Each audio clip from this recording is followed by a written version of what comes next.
Aujourd'hui, je veux vous raconter une histoire qui a changé ma vie et qui me remplit d'émotions. Je m'appelle Omar Hassan, j'ai 23 ans et je vis à Toronto, au Canada. Mais pour vraiment comprendre qui je suis, je dois vous ramener dans le passé, là où tout a commencé. Amon, la capitale de la Jordanie, ma ville natale. Émon est une ville vibrante et animée. Ses ruelles sont toujours bondées. Les marchés embaument l'odeur du pain frais, de la viande grillée et des épices qui semblent flotter dans l'air. Et 5 fois par jour, l'appel à la prière résonne des mosquées et se mêle au bruit quotidien de la ville. J'ai grandi là-bas, dans un petit appartement d'un quartier simple, où les murs étaient si fins qu'on entendait les voisins tousser ou rire tard le soir. L'odeur constante du café et de la poussière imprégnait l'air que nous respirions. Le matin, ma mère était déjà dans la cuisine, et le bruit des casseroles et des poêles me réveillait. Toujours le même petit déjeuner, pain, fromage, olives et thé fort. Une routine simple, mais pleine d'amour. Je suis enfant unique, ce qui, concrètement, signifiait porter sur mes épaules tous les rêves et les attentes de mes parents. Mon père, Hassan, est chauffeur de taxi. Un homme dur à la voix forte et au regard parfois pesant. Il conduisait toute la journée au soleil, rentrait épuisé, la chemise tachée de sueur, et répétait toujours la même chose. « Omar, tu dois devenir un meilleur musulman. Étudie, rends-nous fiers. » Il voulait que je sois ingénieur, que j'aie un bon travail, et que je montre au quartier que notre famille méritait le respect. Mais chaque mot qu'il prononçait me pesait lourdement. J'avais peur de le décevoir. Ma mère, Hila, était tout le contraire. Calme et dévouée, elle passait ses journées à prier, à cuisiner et à faire les tâches ménagères. Elle me réveillait doucement à l'aube pour prier, toujours de cette douce voix. « Omar, lève-toi, prions ensemble. » Parfois, alors qu'elle pétrissait le pain avec ses mains, elle me regardait avec inquiétude et me demandait « Ça va, mon fils ?» Je répondais « Oui », mais c'était un mensonge. Au fond de moi, je me sentais perdu. J'avais peur d'admettre que quelque chose en moi se brisait. Je ne savais pas si Allah m'écoutait encore, s'il se souciait encore de moi, ou si je croyais en lui, autant qu'avant. À l'époque, j'étudiais l'ingénierie et j'essayais d'être le fils parfait, l'élève modèle, mais c'était trop. L'anxiété me rongeait. Je passais des nuits éveillé, le cœur battant, à fixer le plafond fissuré de ma chambre et à prier en silence. Allah, que veux-tu de plus ? J'essaie, mais je n'obtenais que le silence. Un silence qui me rendait encore plus seul. À l'université, je ne me sentais pas à ma place. Certains camarades de classe se fichèrent de la foi. Ils séchèrent les prières, traînaient dans les cafés, fumaient le narguilé et se moquèrent des filles. Et il y avait ceux qui étaient extrêmement religieux, qui me jugeaient même si je manquais la prière. Un jour, j'ai complètement oublié que c'était le ramadan à cause d'une dégustation, et j'ai mangé quelque chose dans la cour. Khaled, un camarade de classe, m'a regardé avec mépris et m'a dit « Tu vas devoir t'expliquer devant Allah ». Ça m'a blessé. J'étais mortifié. À partir de ce moment-là, j'ai commencé à m'éloigner des gens. Je me cachais. J'avais même peur d'être vu. Mon seul répit était mon meilleur ami, Youssef. Il avait 24 ans, était étudiant en commerce et c'était un homme ordinaire qui prenait tout avec sérénité. On s'asseyait sur les marches du bâtiment d'ingénierie à partager une bouteille de soda. Il essayait de me distraire avec des blagues et disait « Du calme, Omar. Allah ne t'enverra pas en enfer juste parce que tu as manqué une prière. » Je souriais, mais au fond, ça ne me servait à rien. Car je ne voulais pas seulement éviter l'enfer, je voulais ressentir la paix. Je voulais vraiment croire, je voulais me sentir proche de Dieu. Mais je ne savais plus comment faire. Parfois, Youssef insistait pour qu'on aille furtivement au marché. On achetait des falafels bon marché et on s'asseyait dans un coin à regarder les vendeurs ambulants marchander avec les clients comme au théâtre, criant, riant et faisant des gestes exagérés. À ces moments-là, j'avais l'impression de respirer un peu mieux, comme si le monde me semblait plus léger, ne serait-ce qu'un instant. Mais le soulagement ne durait pas. Bientôt, le poids revenait, s'installait sur mes épaules, sur ma poitrine et je le ressentais à nouveau. Je me souviens d'un jour en particulier. J'étais en cours de conception de structure, j'essayais de me concentrer, mais j'avais l'esprit ailleurs. Le professeur parlait et écrivait au tableau, mais je ne le voyais pas. Je ne pensais qu'au visage fatigué de mon père, au regard inquiet de ma mère, à mes notes, à mes prières, aux doutes qui me rongeaient intérieurement. C'est alors qu'elle s'en est aperçue. Miam était dans ma classe. Elle avait 21 ans, était calme, marchait toujours seule et portait un collier discret orné d'une croix. Elle était chrétienne, chose rare en Jordanie, et, de ce fait, beaucoup d'élèves chuchotaient dans son dos. Je ne l'ai jamais entendue hausser le ton. Mais ce jour-là, après le cours, elle est venue vers moi avec un léger sourire et m'a dit doucement « Omar, tu as l'air accablé. Dieu voit ton cœur. » Cela m'a pris par surprise. Dans ma foi, tout avait toujours été une question de bien faire. Prier au bon moment, jeûner, suivre les règles. Personne ne parlait beaucoup du cœur. Je l'ai rapidement remercié, un peu perdu, et je suis parti. Mais ces paroles sont restées gravées en moi. comme une graine plantée dans un sol dont j'ignorais l'existence. Cette nuit-là, alors que j'étais allongé dans mon lit, le plafond fissuré au-dessus de moi semblait plus calme que d'habitude. J'ai pris mon téléphone, ouvert le navigateur et tapé « Dieu regarde au cœur ». Le premier résultat ne venait pas du Coran, mais de la Bible. Quelque chose à propos de « Le Seigneur regardant au cœur », tiré d'un livre appelé 1 Samuel. Je ne savais même pas ce qu'était 1 Samuel, mais cela m'intriguait. Je n'avais jamais lu la Bible. Je n'en avais jamais eu le droit, d'ailleurs. Mon père aurait paniqué s'il l'avait su. Mais je n'arrêtais pas de penser. Et si Dieu regardait vraiment ce qu'il y a en moi, ce que je ressens, et pas seulement ce que je fais? J'ai essayé de repousser cette pensée, me disant que j'étais ridicule. J'étais musulmane. Je savais quoi faire. Prier, étudier, obéir, continuer. Mais même en disant cela, quelque chose en moi semblait brisé. Comme si j'essayais de soutenir un mur déjà fissuré. Je ne le savais pas, mais j'étais sur le point de faire face au moment qui allait tout changer. C'était un après-midi étouffant de 2023. Des semaines s'étaient écoulées depuis cette conversation avec Miam. Je rentrais de l'université, épuisé, le sac à dos rempli de livres et la tête pleine d'inquiétude. Les rues étaient bondées, les gens criaient, les voitures klaxonnaient, le son rythmé d'un ballon frappé par des enfants sur l'asphalte brûlant. L'odeur des fruits, de la fumée et de la sueur me collait à la peau. Et moi, je n'avais rien mangé de la journée. J'étais en plein jeûne volontaire que mon père m'encourageait toujours à faire. « Allah est satisfait de ceux qui se surpassent », disait-il. J'avais même oublié de boire de l'eau ce jour-là. J'avais passé des heures à réviser pour un examen qui pourrait bien décider de mon semestre. Mes yeux brûlaient. J'avais l'esprit en désordre. Et surtout, la voix de mon père ne quittait pas ma tête. « Omar, tu dois nous rendre fiers. » J'avais l'impression de le trahir. De trahir Allah. De trahir moi-même. J'essayais de me convaincre. Il faut juste que je rentre. Que je me repose. Ça passera. Mais au détour d'une rue étroite près du marché, tout s'est mis à tourner. Ma vision s'est embrouillée, comme si je regardais le monde à travers une vitre mouillée. Mes jambes ont commencé à céder. J'ai essayé de m'accrocher à un mur, mais j'ai raté. Et puis, tout s'est effondré. J'ai heurté le sol violemment. J'ai senti ma tête heurter l'asphalte. Le bruit était sourd, fort. Une douleur aiguë m'a traversé le crâne, et pendant une seconde, tout est devenu silencieux. Un silence pesant et inquiétant. J'ai entendu des cris lointains. « Appelez à l'aide ! Il s'est évanoui ! Vite, que quelqu'un appelle une ambulance !» Une femme portant un hijab s'est agenouillée à côté de moi, la voix tremblante. « Il ne bouge pas !» Un homme avec un chariot d'orange a tout laissé tomber et a couru vers moi. Un garçon est apparu, une petite bouteille d'eau à la main. Des voix semblaient provenir de l'eau. J'avais les yeux lourds. Les lumières du marché s'estompaient peu à peu. Et avant que je puisse comprendre ce qui se passait, tout est devenu noir. Je pensais, c'est comme ça qu'on meurt. La peur que j'ai ressentie à ce moment-là, je ne peux l'expliquer. C'était plus que la peur de la mort, c'était la peur de ce qui allait suivre. Je n'étais pas prête à rencontrer Allah. Je le savais. Je savais que je n'avais pas été assez bonne. J'avais manqué des prières, laissé le doute grandir en moi, et même mangé pendant le ramadan par erreur. Je me sentais sale, incompétente. Et la seule chose qui résonnait dans ma tête était « Ça y est, je vais en enfer ». Quand j'ai ouvert les yeux, je n'étais plus dans les rues d'Aymon. Je ne voyais plus les vendeurs, les voitures, ni les enfants jouant au ballon. J'étais ailleurs, un endroit sombre, étouffant, terrifiant. Je n'avais jamais rien vu de tel. Mais dès que j'ai senti la fumée et la chaleur s'insinuer sous mes pieds, j'ai su, j'étais en enfer. La fumée était si épaisse que j'avais du mal à respirer. Chaque inspiration me brûlait la gorge comme un feu liquide. Le sol sous mes pieds semblait en feu, et même avec mes chaussures aux pieds, je sentais la chaleur me monter dans les jambes. Je tremblais, non pas de froid, mais de terreur. Tout autour de moi, des voix hurlaient. Des cris de désespoir, de douleur, de souffrance sans fin, le son trancha l'air comme des couteaux. J'ai vu les flammes danser au loin, dévorant les ténèbres avec une fureur insoutenable, et l'odeur de chair brûlée m'a rendu malade. Et puis, au milieu de tout cela, j'ai commencé à voir des visages familiers, des gens de ma vie, des gens que je respectais. Parmi eux, un visage m'a figé. C'était Cheikh Ahmed, l'imam de ma mosquée, un homme sérieux et ferme qui prônait toujours la discipline et l'obéissance aux règles. Il était là, englouti par les flammes, le visage crispé par la douleur, sa robe en feu. Lorsqu'il m'a vu, il a crié mon nom, d'une voix qui n'avait plus rien d'humain. J'avais tort, Omar. Les règles ne m'ont pas sauvé. Je pensais que c'était suffisant, mais ce n'était pas le cas.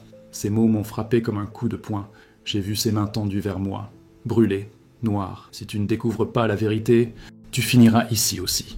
Je reculai d'un pas, stupéfaite, le cœur battant la chamade, tout mon corps tremblant. Comment pouvait-il être là? Il était l'exemple même du dévouement, de l'obéissance. Si même lui ne pouvait s'échapper, que pouvait-il dire de moi? Et puis ce que j'ai vu m'a complètement brisé. Moi-même, au milieu des flammes, le visage déformé par la douleur. J'ai crié, désespéré. Je n'ai jamais trouvé la paix. Je n'ai jamais trouvé la paix. C'était comme observer une version future de moi-même, une version qui suivait toutes les règles, qui faisait de son mieux, mais qui n'avait jamais compris ce que signifiait vivre véritablement, ce que signifiait croire véritablement. Et j'étais là, brûlante, consumée par mes propres doutes, par l'anxiété qui me paralysait, par les peurs que je n'osais jamais avouer. J'ai vu mes parents à mes funérailles, mon père, sérieux, debout près de la tombe, froid, dur, il nous a laissé tomber. Ma mère pleurant en silence, le visage couvert par ses mains. J'aurais dû le savoir, j'aurais dû aider mon fils. Cela m'a détruite. C'était comme si je ressentais tout à la fois. La douleur physique, la honte, la solitude. Je suis tombé à genoux. Les larmes ont coulé sans pouvoir s'arrêter. La chaleur des flammes m'a brûlé la peau. Mais rien ne m'a fait plus mal que de savoir que j'avais laissé tomber tout le monde. Même Dieu. Allah, sauve-moi, s'il te plaît, j'ai crié, suppliant de toutes mes forces. Mais l'obscurité ne faisait que s'épaissir. Les cris s'intensifiaient. Le désespoir devenait plus étouffant. J'avais l'impression de me noyer dans la peur. C'était comme si tous mes efforts, chaque jeûne, chaque prière, chaque tentative d'être assez bien, n'avaient servi à rien. Pourquoi n'était-ce pas suffisant ? Pourquoi n'était-ce pas suffisant ? J'ai revu des images de ma vie. Moi, allongé dans mon lit, les yeux fixés au plafond, le cœur battant la chamade. J'essayais de paraître forte, j'essayais de croire, mais j'étais vide à l'intérieur. Un vide que la religion qu'on m'avait enseignée ne pouvait combler. C'est ma punition. Oh, je pensais, je resterai ici pour toujours. Mais alors, quelque chose d'inattendu s'est produit. Une lumière, d'abord faible, lointaine, telle une étoile solitaire dans un ciel infini. Mais elle commença à grandir, à devenir plus forte, à repousser l'obscurité. La chaleur des flammes s'estompa lentement, comme si une douce brise soufflait. Les cris s'éteignirent, se transformèrent en murmures. Et l'air, autrefois suffocant, redevint suffisamment léger pour que je puisse respirer à nouveau. C'était comme si quelque chose, ou quelqu'un, venait me chercher. La lumière s'intensifia, et, l'espace d'un instant, je ressentis quelque chose que je n'avais pas ressenti depuis longtemps. Espoir. Je ne savais pas ce que cela signifiait. Je ne savais pas si c'était une vision, un rêve, un avertissement ou un miracle. Mais je savais que quelque chose était en train de changer. Quelque chose m'appelait à sortir de cette souffrance, et je voulais le suivre, nécessaire suivre. J'étais toujours plongé dans l'obscurité, le cœur battant, les souvenirs de cet endroit brûlant dans ma mémoire. Mais dans la lumière, quelque chose en moi commença à changer. Pour la première fois, je ne me sentais pas complètement seul. La lumière se rapprochait et, au lieu de me brûler, elle m'enveloppait comme une étreinte. C'était chaleureux, certes, mais apaisant, comme pour me dire « Tu es en sécurité maintenant ». Pour la première fois depuis que j'étais tombé dans ce lieu sombre, mon cœur commença à ralentir. Donc c'était comme si quelqu'un était là avec moi, veillant sur moi, même quand je me croyais complètement seul. C'est alors que je l'ai vu. Au milieu de cette lumière se tenait un homme. Il brillait, non pas comme une lampe, mais comme le soleil se reflétant sur l'eau. Ses vêtements étaient blancs comme la neige fraîche, et son visage respirait la paix, pur, complet, indescriptible. Je ne l'avais jamais vu auparavant, mais je savais qui c'était, Jésus. Et mon cœur était en conflit à ce moment-là. Mais je suis musulman, je pensais. Ça n'a aucun sens. Je devrais voir Allah, pas Jésus. Je me sentais petite, confuse, comme si j'avais fait quelque chose de mal simplement en étant là avec lui. Mais ensuite, il a parlé. Sa voix était douce comme une brise, mais en même temps puissante, comme une tempête qui se calme avec un seul mot. « Omar, dit-il en me regardant droit dans les yeux, je suis le chemin, la vérité et la vie. Nul ne vient au Père que par moi. » Ces mots m'ont profondément touché. Pas seulement à mes oreilles, mais au plus profond de moi, au plus profond de moi, là où je gardais tous mes doutes, mes peurs, ma douleur. Et à cet instant, en le regardant, j'ai su. Il me voyait, vraiment. Il voyait tout ce que j'étais, même ce que je cachais à moi-même. Et pourtant, il m'aimait. Jésus s'est avancé, et c'est là que j'ai vu ses mains. Elles étaient marquées de cicatrices, comme de vieux trous, marqués par la douleur. Puis il m'a montré le côté de son corps, où une lance l'avait transpercé. « Je suis mort pour toi, Omar, dit-il. Pour t'apporter la paix et la vie éternelle. » J'ai craqué. Les larmes ont déferlé sur mon visage comme un torrent incontrôlable. Cette fois, ce n'était pas de la peur, c'était de l'amour. Un amour si grand, si présent, si réel, qu'il m'a complètement traversé. Je n'avais jamais rien ressenti de tel. Aucune prière ne m'avait jamais fait ressentir cela. Ni jeûne, ni règle, ni effort. C'était comme si Jésus me tenait de l'intérieur. Il a pris ma main et l'enfer a disparu. Soudain, nous nous sommes retrouvés dans un jardin. L'herbe était verte et douce sous mes pieds, comme si je marchais sur des nuages. Un ruisseau clair coulait à côté, son eau scintillant au soleil. Des fleurs colorées s'épanouissaient partout, répandant le doux parfum du jasmin. Et les oiseaux, ils chantaient de si belles chansons que j'aurais voulu rester là à les écouter pour toujours. La lumière nous entourait toujours, dorée et douce. Je me sentais en paix, une paix véritable, comme si rien, absolument rien, ne pourrait plus jamais me faire de mal. Jésus marchait à mes côtés, et au loin, j'ai vu une ville. Elle brillait comme de l'or, avec des portes qui scintillaient comme des pierres précieuses. Il la désigna du doigt et dit « C'est le paradis, Omar, un endroit sans peur, sans douleur, que de la joie. J'ai vu des gens là-bas, marchant avec le sourire, riant, le regard empli de paix. Et puis j'ai vu quelqu'un que j'ai reconnu, mon grand-père. Il est mort quand j'étais enfant. Il me racontait toujours de vieilles histoires, me donnait des bonbons en cachette, me faisait rire. J'ai toujours pensé qu'il était un bon musulman. Mais Jésus m'a regardé et m'a dit « Il m'a trouvé avant de mourir. Il a cru en moi en secret. Maintenant, il est avec moi pour toujours. » Mon grand-père m'a regardé, souriant d'une joie que je n'avais jamais vue auparavant. Il m'a fait un signe de la main, et mon cœur a failli exploser. Une partie de moi était si heureuse, mais une autre partie était confuse. Comment était-ce possible? Comment lui, un homme qui avait vécu en tant que musulman, pouvait-il être là avec Jésus? Puis Jésus m'a montré autre chose, quelque chose qui m'a profondément blessé. Il a dit « Omar, regarde ta vie. » Et j'ai tout vu. Chaque prière que je faisais, agenouillé sur le tapis, le front contre le sol, chaque jeûne du Ramadan, même lorsque j'étais fatigué, même lorsque j'avais faim, pour montrer ma dévotion. Tout cela défilait devant mes yeux. « Maintenant, regardez de plus près, dit-il. J'ai vu mon propre visage pendant ces prières. Il était vide, comme si les mots n'étaient que des répétitions apprises par cœur. Je voyais le jeûne comme une obligation et non comme un moment de connexion avec Dieu. Je voyais combien j'essayais, combien je luttais, combien je sacrifiais. Et pourtant, au fond de moi, je me sentais toujours distant, anxieux, perdu. Je me souviens des nuits où je m'allongeais et demandais « Allah, me vois-tu? M'approuves-tu » Mais la réponse était toujours le silence. Alors Jésus dit, le regard rempli de compassion, « Omar, tes œuvres ne peuvent te sauver. Elles ne combleront jamais le fossé entre toi et Dieu. Seule ma grâce le pourra. Je suis le seul chemin vers la paix véritable. » Et à ce moment-là, j'ai vu clairement. Mon ancienne foi m'épuisait. J'essayais de plaire à un Dieu qui semblait toujours distant, toujours plus exigeant. Les règles, les rituels, tout cela me semblait une chaîne qui me retenait. J'obéissais aux ordres, mais je ne ressentais aucun amour, aucune liberté, seulement de la peur. Mais là, dans ce jardin, avec Jésus devant moi, j'ai ressenti le contraire de tout cela. Paix, amour, repos. Jésus m'a montré sa crucifixion, non pas comme une image lointaine, mais comme quelque chose de réel, de proche, de vécu. J'ai vu le sang couler, les mains transpercées, le corps suspendu entre ciel et terre, et j'ai compris, c'était pour moi. Chaque goutte, chaque douleur, chaque souffle qu'il a pris sur cette croix était pour payer mes péchés, pour toutes les fois où j'avais essayé d'être à la hauteur et où j'avais échoué, pour chaque prière vide, pour chaque instant de doute, pour chaque peur que je gardais en moi. Il a tout supporté, et pourtant, il m'a aimé. Si profondément que j'avais du mal à respirer sous l'effet de l'émotion, j'avais honte. Qui étais-je pour mériter ça? Mais en même temps, j'éprouvais quelque chose que je n'avais jamais ressenti auparavant.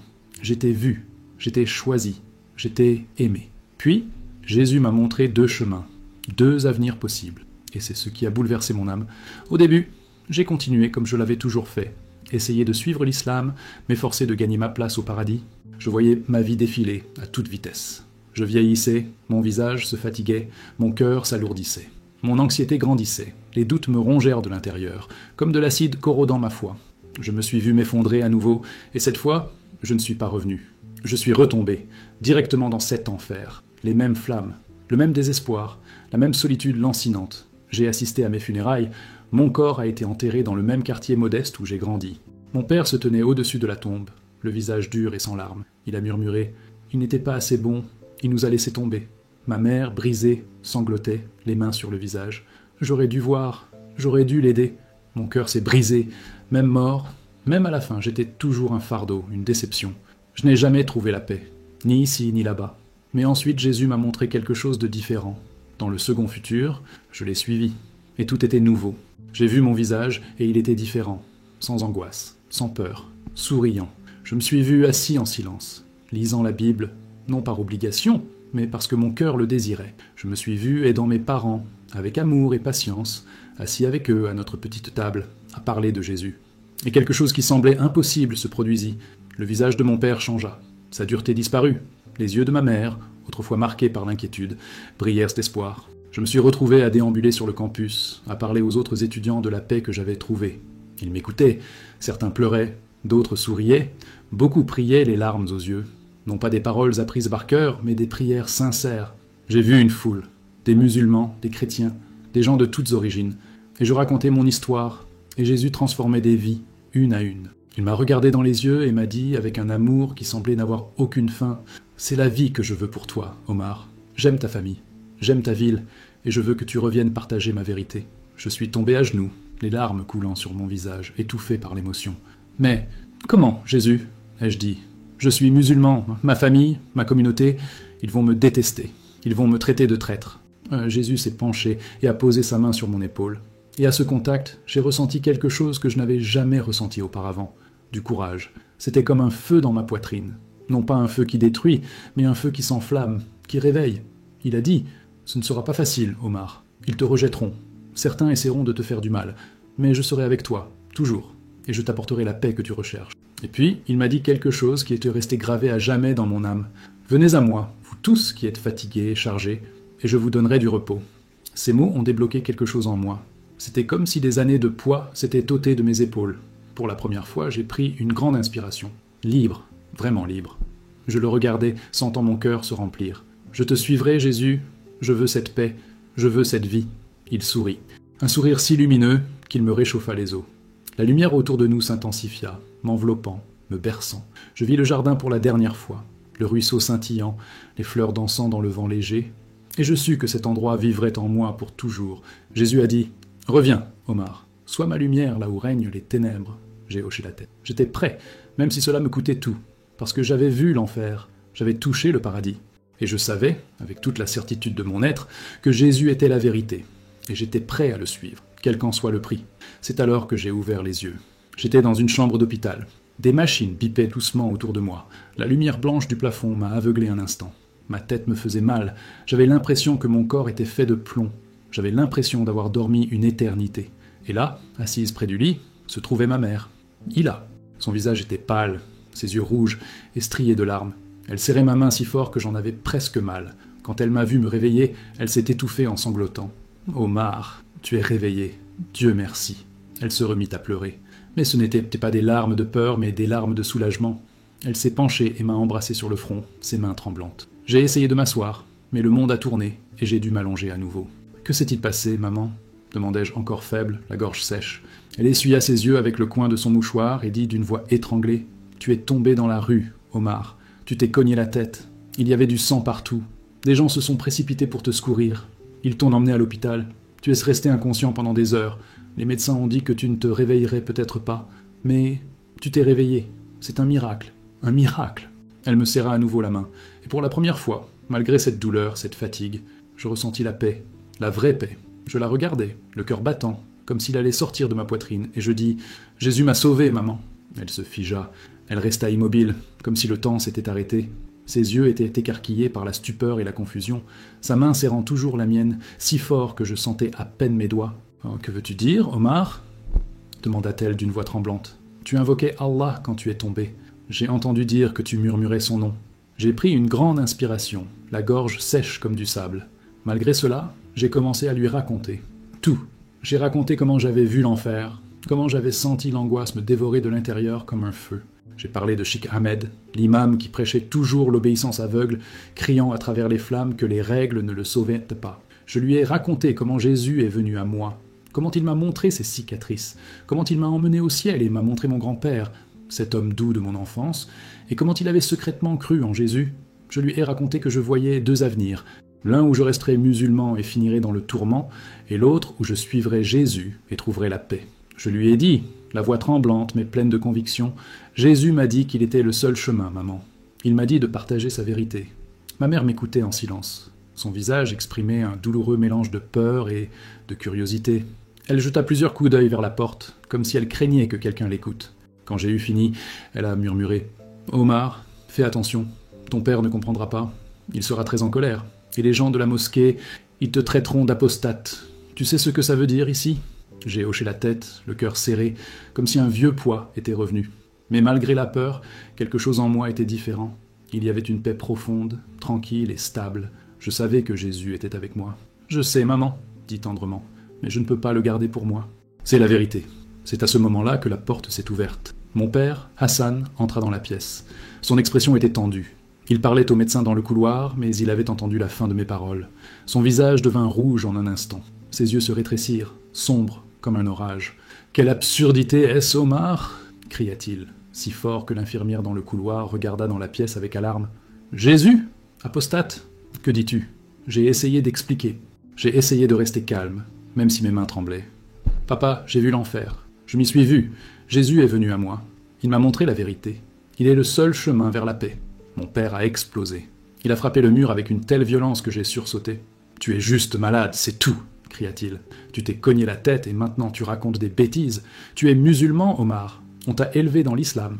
Arrête tes discours ou tu vas faire honte à notre famille. » Ma mère s'est mise à pleurer, se couvrant le visage avec ses mains, nous suppliant d'arrêter. « S'il te plaît, Hassan. » Elle a pleuré. Il vient de se réveiller.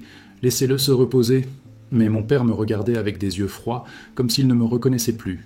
Il pointa son doigt, sa voix basse mais pleine de menaces. « Oublie ces bêtises, Omar. Je ne te laisserai pas nous ruiner. » Et puis il est si parti, furieux, en claquant la porte derrière lui, laissant un silence douloureux dans la pièce. Ma mère était là, à mes côtés, essuyant ses larmes, sans un mot. Mais j'ai vu dans ses yeux quelque chose d'inattendu, de la tristesse et du doute. Quelques jours plus tard, je suis sorti de l'hôpital. J'ai quitté l'hôpital, le corps encore faible et la tête lourde, mais quelque chose en moi était plus fort que jamais. Je suis retourné dans notre petit appartement à Amman. Mais rien n'était plus comme avant. Les murs semblaient plus étroits, l'air plus dense. Le silence, plus chargé. J'ai commencé à lire la Bible sur mon téléphone portable, en secret. Le soir, je verrouillais la porte de ma chambre, m'asseyais sur mon lit et lisais les évangiles en silence. Des paroles qui m'émerveillaient comme jamais auparavant. Jésus guérissant les malades, pardonnant aux pécheurs, touchant ceux que personne d'autre ne voulait toucher, mourant pour moi, ressuscitant, promettant la vie éternelle.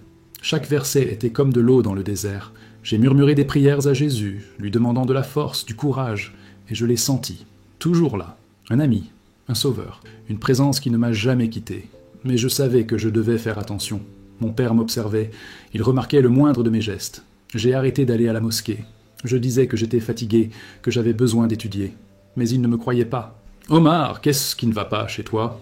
demanda-t-il, les yeux durs. « Tu priais avec nous. Viens à la mosquée avec moi maintenant.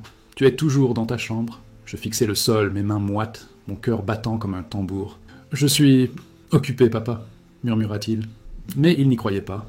Ses yeux me transperçaient. Ma mère aussi l'avait remarqué. Mais elle ne disait pas grand-chose. Elle me regardait, simplement avec inquiétude, tandis que je cuisinais, cousais, gérais la maison. Elle avait peur, pour moi, pour elle, pour nous tous. Et moi, j'ai prié. J'ai prié pour elle. J'ai prié pour lui. J'ai prié pour avoir le courage d'être une lumière, même dans l'obscurité de ma propre maison. « Canada !» dit-il, sa voix froide comme l'acier. « Veux-tu partir maintenant ? T'enfuir dans un pays d'infidèles ? Vivre ton mensonge ?» L'espoir qui vibrait encore dans ma poitrine vacilla. Pendant un instant, tout fut silencieux. J'entendis le bruit du couteau de ma mère sur la planche à découper s'arrêter. Mon père se leva lentement de sa chaise. Son regard ne trahissait aucune surprise, seulement de la déception. « Bien sûr que tu as obtenu une bourse, » dit-il amèrement. « Maintenant, tu penses pouvoir tout abandonner. Nos valeurs, notre foi, ta responsabilité. »« Ce n'est pas ça, papa, » j'ai dit en essayant de garder ma voix stable, mais elle tremblait. « C'est une opportunité. Je veux étudier.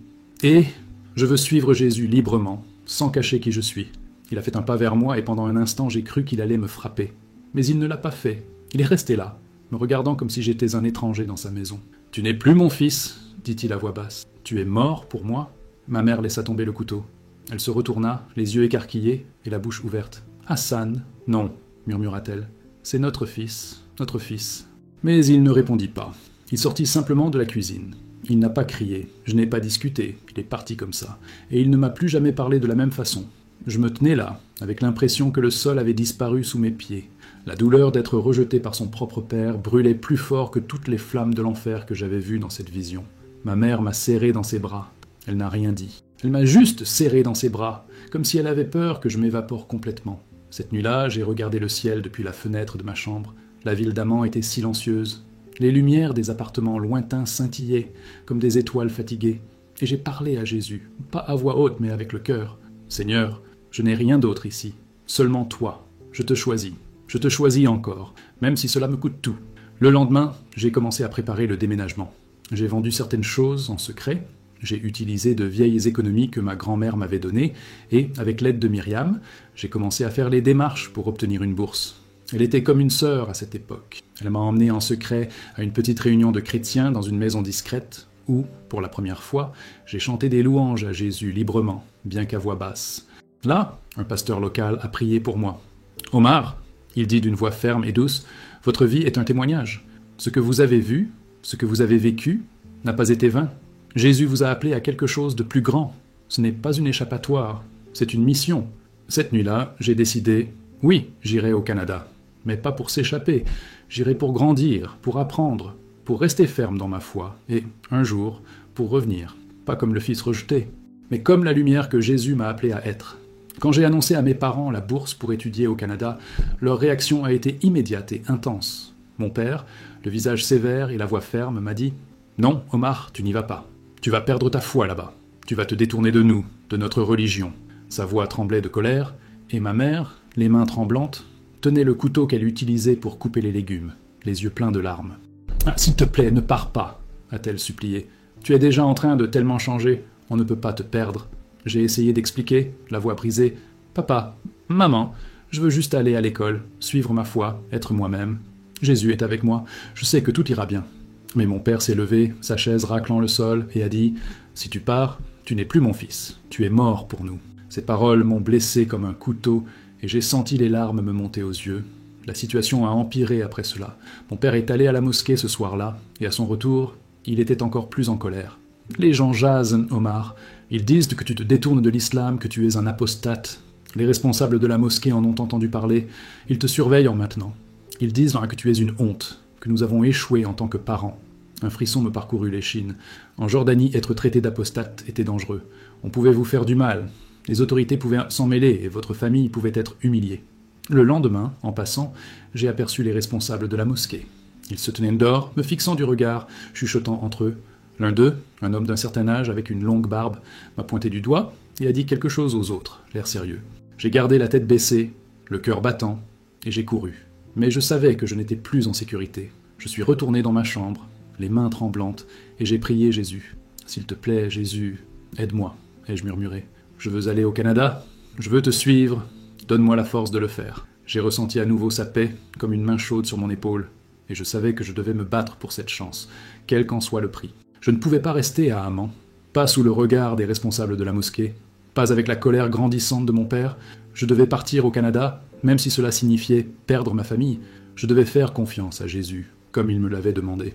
Après avoir obtenu la bourse pour étudier au Canada, mes parents étaient catégoriquement contre. Mon père, Hassan, m'a lancé un ultimatum. « Reste à Amman et arrête ces bêtises chrétiennes, ou pars et sois coupé de ma famille. » Il m'a dit « Si tu pars, tu ne seras plus mon fils. Tu seras mort pour nous. » Ces mots me transpercèrent le cœur comme un couteau, me blessant encore plus à chaque fois que j'y pensais.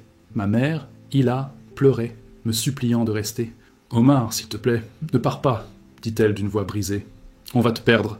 Tu es tout ce qu'on a. Je ne peux pas supporter de te perdre. » Je voulais les rendre heureux, apaiser leur douleur, mais je savais que je ne pouvais pas rester. Jésus m'appelait et je devais le suivre.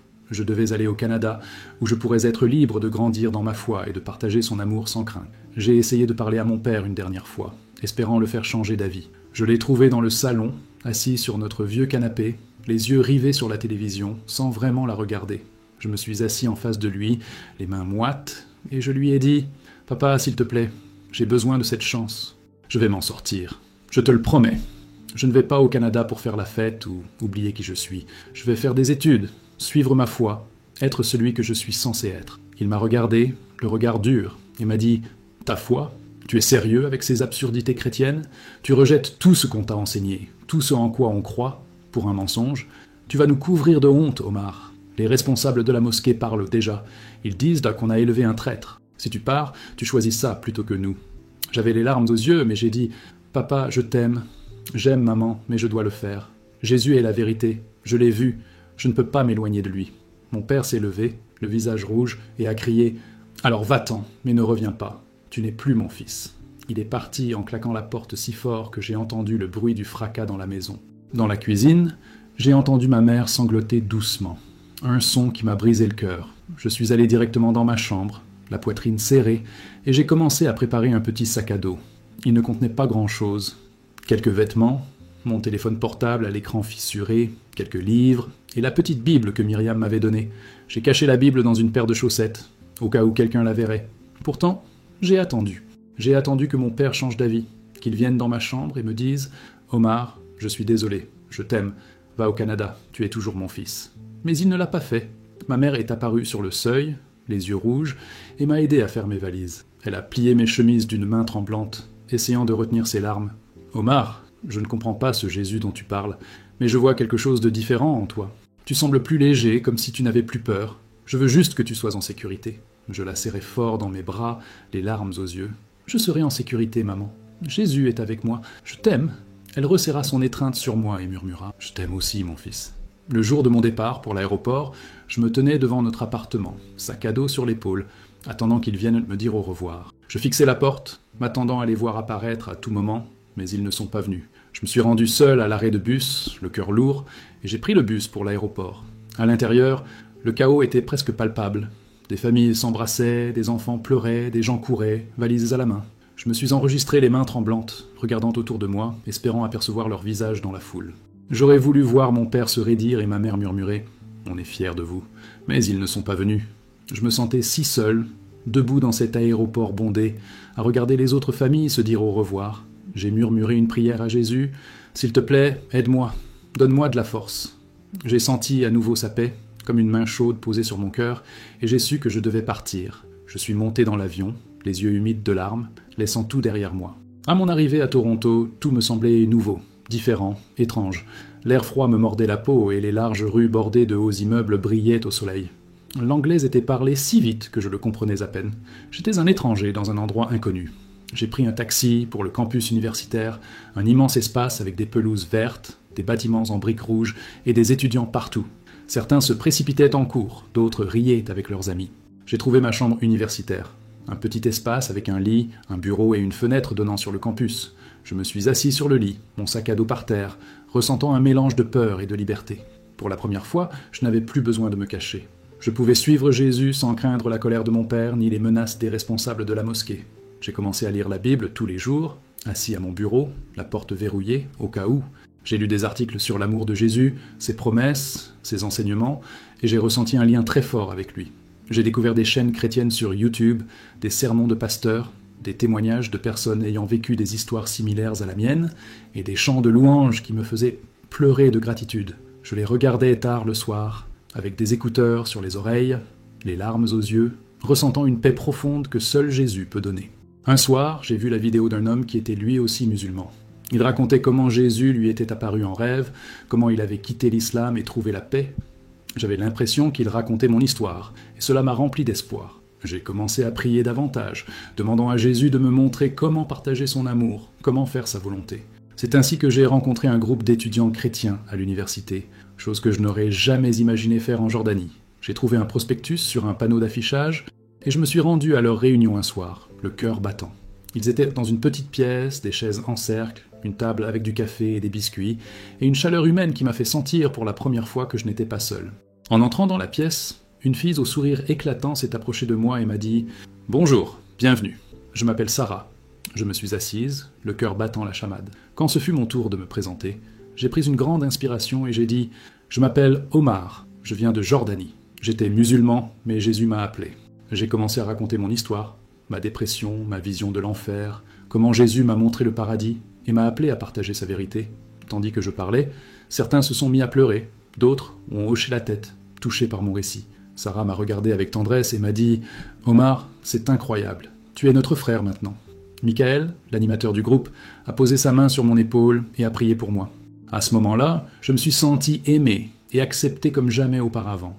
Ils sont devenus ma nouvelle famille, des gens qui comprenaient ma foi, qui priaient avec moi et qui m'aidaient à grandir. Nous nous retrouvions chaque semaine pour chanter, lire la Bible et partager nos histoires. À chaque rencontre, je me sentais plus forte, comme si j'étais enfin prête à faire ce que Jésus me demandait. Jésus m'a dit de partager sa vérité, et je savais que je devais commencer là-bas, au Canada. À l'université, j'ai vu beaucoup d'étudiants musulmans qui étaient comme moi. Ils essayaient de se dépasser, mais ressentaient un grand vide intérieur. Je voulais qu'ils sachent que j'avais trouvé la paix. J'ai commencé à discuter avec certains d'entre eux, comme Ali et Muhammad, des gars que j'avais croisés pendant mes cours d'ingénierie.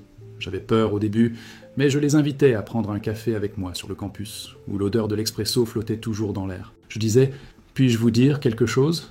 Et je commençais à raconter mon histoire, la vision de l'enfer, comment Jésus m'a sauvé, comment j'ai trouvé la paix. Ils écoutaient, les yeux écarquillés, et posèrent des questions. Mais qu'en est-il de l'islam et du Coran? J'ai répondu avec ce que Jésus m'a montré. Mes prières à Allah ne m'ont jamais apporté la paix. L'amour de Jésus, oui. J'ai donc commencé à avoir de petits groupes d'études bibliques dans ma chambre d'étudiant, juste moi, Ali, Muhammad et quelques autres. Au début, ils avaient peur. Ils disaient « Omar, c'est dangereux. Et si quelqu'un l'apprenait ?» Mais j'ai prié avec eux, j'ai lu la Bible, et petit à petit, ils ont commencé à s'ouvrir. Ali fut le premier à donner sa vie à Jésus. Un soir, après avoir lu que Jésus pardonnait à la femme surprise en flagrant délit de péché, Ali se mit à pleurer. Il me dit « Omar, je veux cela. Je ressens ce vide que tu as ressenti. Je veux Jésus. » Nous avons prié ensemble, et j'ai vu la paix remplir son visage. Certains étudiants étaient choqués, d'autres me regardèrent avec suspicion, d'autres encore étaient en colère. Mais j'ai tenu bon, car je savais que j'étais sur la bonne voie. Puis, un jour, en cours de mathématiques, Khaled, un camarade de classe, m'a arrêté. Il m'a regardé sérieusement et m'a dit « Tu répands la haine. Dire aux gens de quitter l'islam est mal. » Ma voix tremblait lorsque j'ai répondu « Je ne répands pas la haine, je partage simplement la vérité. Jésus m'a sauvé, je veux que les autres le connaissent aussi. » Khaled se pencha vers lui et baissa la voix. « Tu allumes un feu dangereux. Si tu continues, tu risques de perdre ta bourse. » J'ai ressenti une peur immense. J'avais travaillé si dur pour en arriver là, et maintenant je risquais de tout perdre. Mais je me suis souvenu des paroles de Jésus. Je serai avec toi. J'ai prié cette nuit-là pour avoir de la force et j'ai décidé de continuer, même au péril de ma vie. Quelques jours plus tard, mon téléphone a sonné. C'était Youssef, mon cousin. Sa voix était lourde. « Omar, je suis à l'hôpital. J'ai un problème grave. Les médecins disent que c'est grave. Ils te demandent, mais il est toujours très en colère. Il n'arrête pas de dire que tu as déshonoré la famille et que c'est la cause de sa maladie. » Youssef marqua une pause, puis ajouta « Et les responsables de la mosquée? Ils répandent des mensonges à votre sujet. Ils disent, moi, que tu as tourné le dos à l'islam, que tu es une honte pour ta famille, » me dit Youssef d'une voix tremblante. Ils répandent que ça dans tout le quartier, s'assurant que les gens te détestent, ainsi que tes parents. C'est terrible, Omar. Mon cœur se serra, et même mon sandwich tomba par terre, oublié. J'aurais voulu faire demi-tour, courir vers mon père, lui dire que je l'aimais, implorer son pardon. Mais je savais que ce n'était pas sûr, pas avec les responsables de la mosquée qui semèrent le trouble derrière moi. Je me sentais déchiré. D'un côté, ma nouvelle vie au Canada, où je pouvais librement suivre Jésus.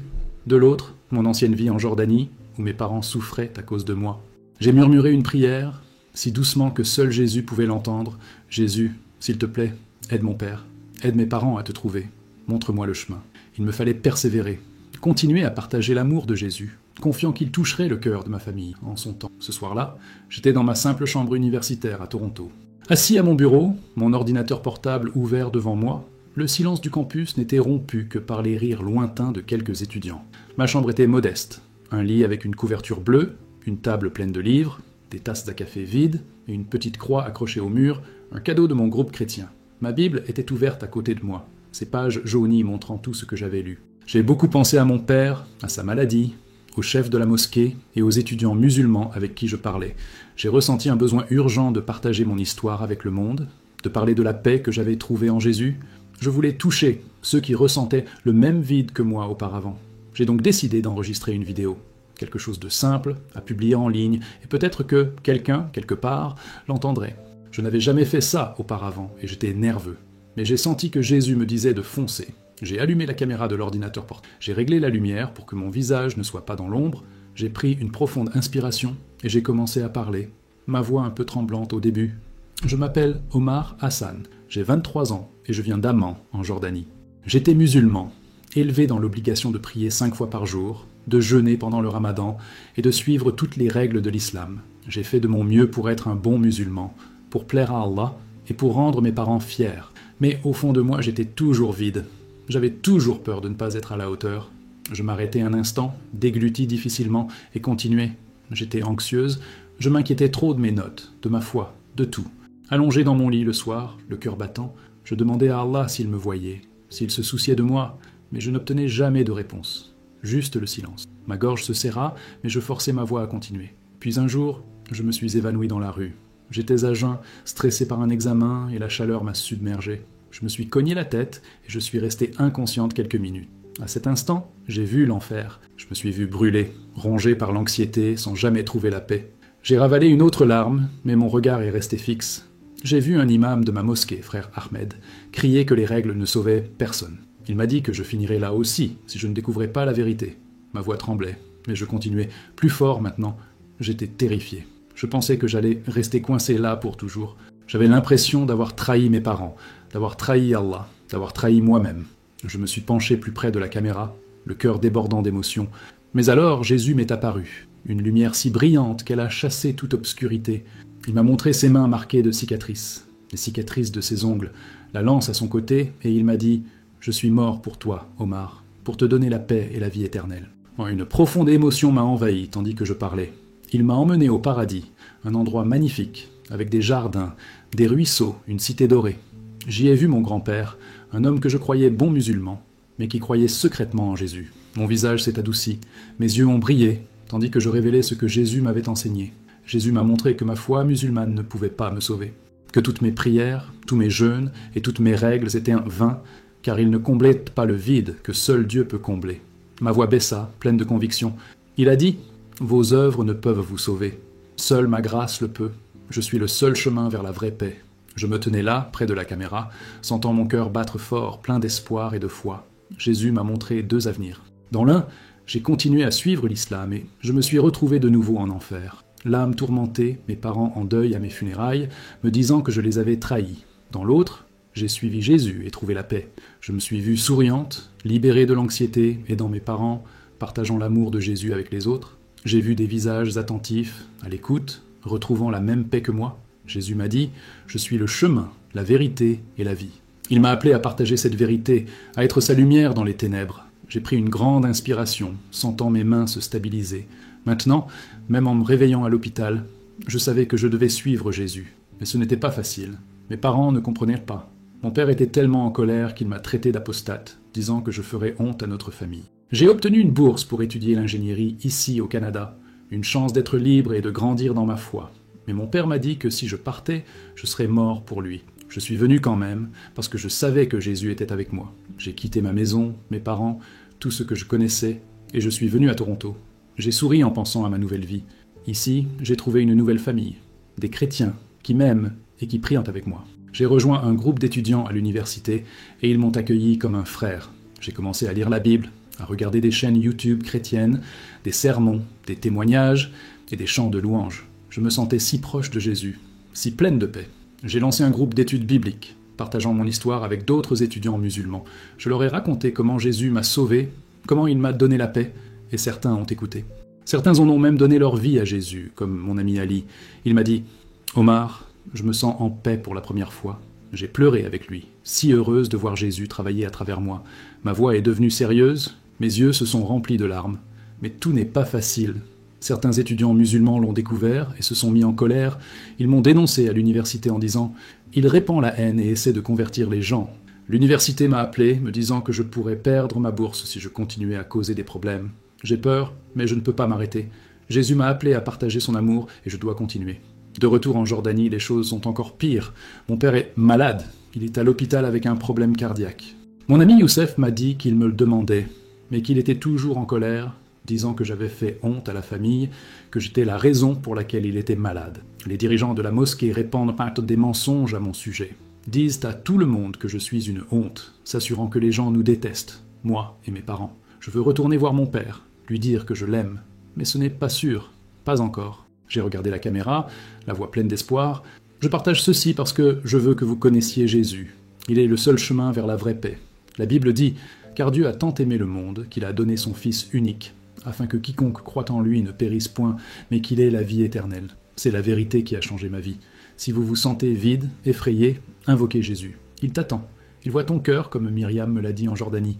Il t'aime, peu importe ce que vous avez fait, peu importe d'où vous venez.